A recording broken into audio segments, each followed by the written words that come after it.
Leveraging India's strength, engineering, software, various things.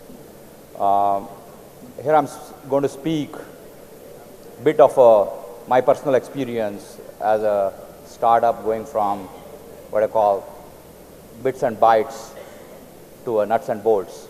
So going from my engineering design background to a hardcore manufacturing in India, and journey and challenges and what could be the, some of the pitfalls, what could be the opportunities for you to see how you can take it forward if you have to do something of this nature, what to watch out, So if we globally see how the world stack up today in a manufacturing perspective, India is in a sweet spot because of opportunity has been provided by the global challenges, especially on the West.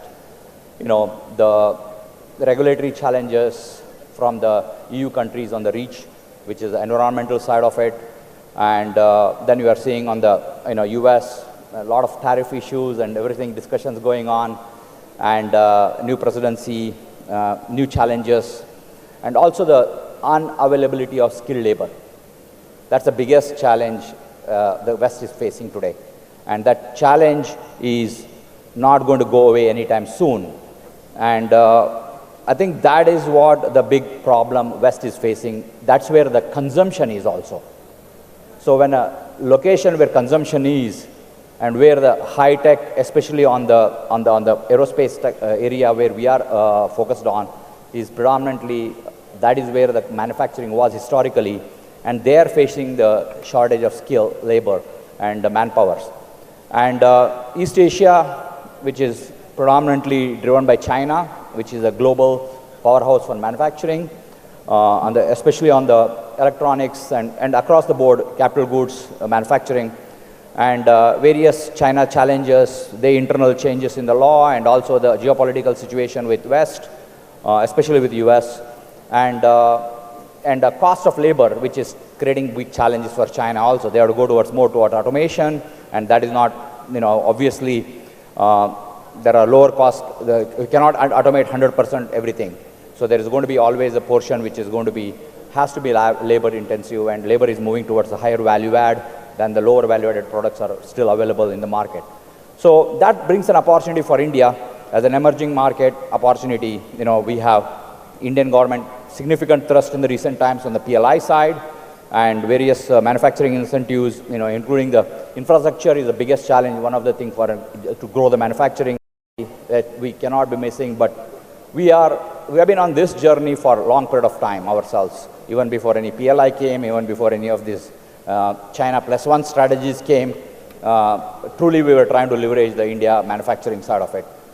And today, if I look at it, verticals which are riding on the manufacturing, 4 verticals I see. One is automotive, has a good growth opportunity. It's actually quite a bit driven by the local consumption. We are today most probably about 4 million vehicles per year, 4-wheelers, and China is 24 million, US is 15 million. In fact, US used to be 20 million back in 2015-16 time frame. It has come down, consumption of overall vehicle per year, and China has gone from, in last 20 odd years, from 4 million per year to 24 million per year right now. So the consumption has increased, and that's a big opportunity, we see that. And aerospace and defense, on the defense perspective, India is very committed right now on, the Atmanirbharta, and they are going to be focused on domestic investment. They have made a big list of various products, 260 products which cannot be imported. So that provides a straightaway opportunity for India on the defense side of it. And commercial aerospace, India is one of the fastest growing market today. India has growing about 16% a year on the aviation sector. That should drive opportunity back into India in a big picture perspective. There are a lot of nuances underneath which government needs to solve this problem in terms of there is no reciprocal purchase agreements. All these things are happening today. India is only 2% of the 1.5% to 2% level at the global procurement supply chain perspective. What happens out of India in aerospace, commercial aerospace, and whereas we are about 10% of the global aviation market in the future. So we got to drive this, disproportionate buy and sell situation. And that is something which we need to focus on. Means we need, it's just not government doing it, but also we as an industry needs to do a lot of investments and capability building to make sure that there is more procurement happens from India. Then coming on the medical devices and equipment, India is a big 1.4 billion population, and our per capita income is increasing. The medical, people investing on medical side, treatment and everything is increasing. Sophistication is coming, technology is changing. So we'll adapt, and with government support on the insurance and various other activities, various other programs, and we will see the big consumption coming in this.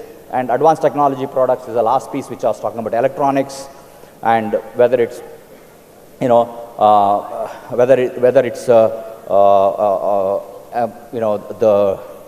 AI, ML, all the driven consumption, what we see, that's another area with four verticals what I see big opportunity in terms of growing in the opportunities for India.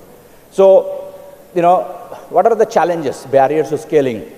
Obviously in manufacturing, we have to address these things to get over this. One is basically differentiated value proposition. We went about doing it at a scale.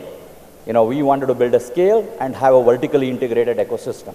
So we had to do this. It took me 15 years for me to build this, but it's a journey. You have to commit, you have to invest, you have to deliver. And that having such a scale and a vertically integrated ecosystem makes it easier for us to do that, but each one have to come up with your own opportunity.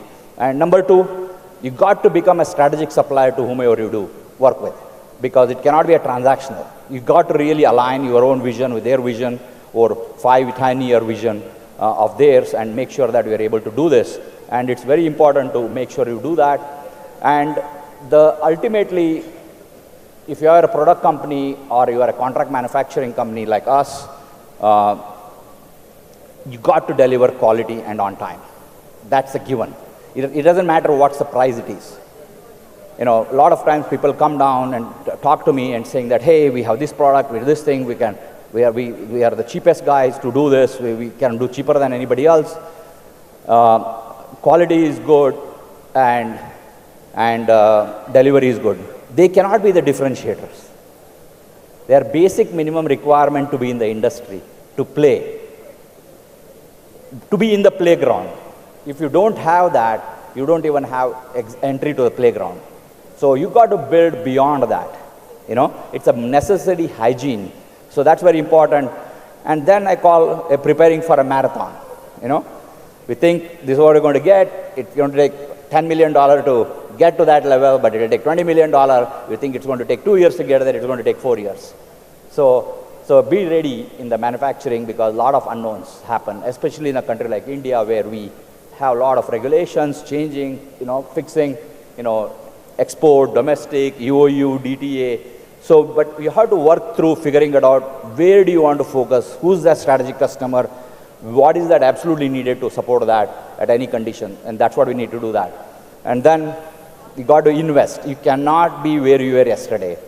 You got to look at what is the next, because every industry is changing, technology is changing, the competitors are changing. You don't know where the next competitor is going. So you got to keep it going.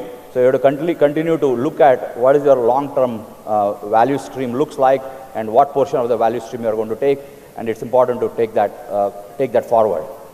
So this is what we have built over a period of time, over 15 years. It's a 250-acre special economic zone, started with the barren land, today of India, out of our zone. It's 100% India-made. Aluminum all the way, produced, fully finished, shipped all over the world, for assembly. So anything, it takes a journey. It takes a journey, and you got to be at it, and you got to do it. And is it tough? Yeah, absolutely. Is it challenging? Absolutely. But nothing comes easy. So you got to do it. You have to invest. You have to deliver. You have to have a long-term vision and do that. So we pretty much supply to every OEM around the world, and every tier ones around the world from this side. And in closing, I'm running out of time. So I just wanted to leave some thoughts behind for various people. All sorts of people are here.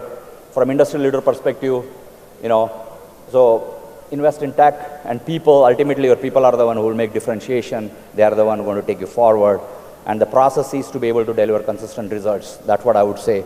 And the policymaker, you got to really create an environment where innovation, investments come, and infrastructure is ready for people to operationalize. You don't want people to waste their time and resources on the, and ESDM technology companies, build your core technologies, get deep into global supply chain. It's very important. It helps to be able to differentiate yourself. A&D startups, get into strategic manufacturing, as I said, indigenous, identifying some defense technology, which is